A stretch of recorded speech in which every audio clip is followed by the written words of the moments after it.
La guerre commerciale entre les États-Unis et la Chine ne date pas d'aujourd'hui.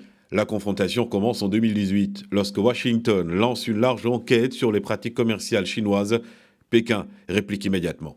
7 ans plus tard, l'escalade continue. En avril 2025, les premières taxes tombent, le bras de fer est lancé, le conflit atteint un niveau inédit. En avril dernier, les États-Unis annoncent de nouveaux droits de douane avec des surtaxes jusqu'à 25% supplémentaires sur plusieurs produits chinois. Une offensive commerciale assumée, Pékin contre-attaque encore.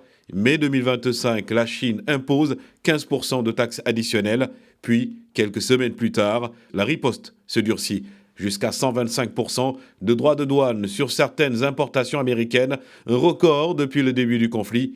Washington, de son côté, grimpe jusqu'à 121% sur plusieurs biens chinois jugés stratégiques. Conséquence, la chaîne d'approvisionnement mondiale se dérègle, les entreprises revoient leurs routes, certaines délocalisent, les coûts de production explosent. Sur les marchés, l'incertitude domine, la croissance ralentit, les prix augmentent, le commerce bilatéral recule nettement, mais la Chine tente de rassurer. Elle reste l'un des plus grands exportateurs mondiaux et diversifie ses partenaires commerciaux. Et puis, en juin 2025, les deux puissances reprennent les discussions. Elles veulent calmer le jeu, éviter une récession mondiale.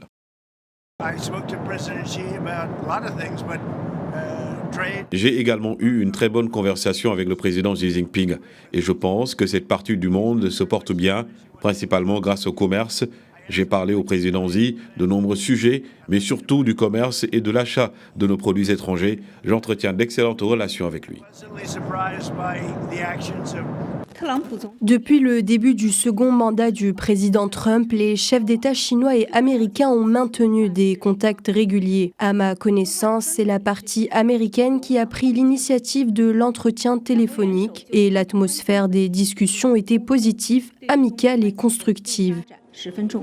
Novembre 2025, après des tensions liées aux restrictions chinoises sur les terres rares, Donald Trump et la Chine ont trouvé un accord de trêve commerciale. Pékin a suspendu jusqu'en novembre 2026 son interdiction d'exporter certains métaux rares comme le gallium et le germanium vers les USA, en échange d'une réduction partielle des tarifs douaniers américains sur les produits chinois. Cet apaisement a suivi une rencontre Donald Trump-Xi Jinping marquant une pause dans la guerre commerciale, bien que les droits de douane restent en place, mais les divergences profondes demeurent. Propriété intellectuelle, subventions publiques, accès aux technologies, autant de points de friction qui empêchent un accord durable. 8 ans après le début du conflit, la guerre commerciale USA-Chine reste l'un des plus grands foyers de tensions économiques de la planète.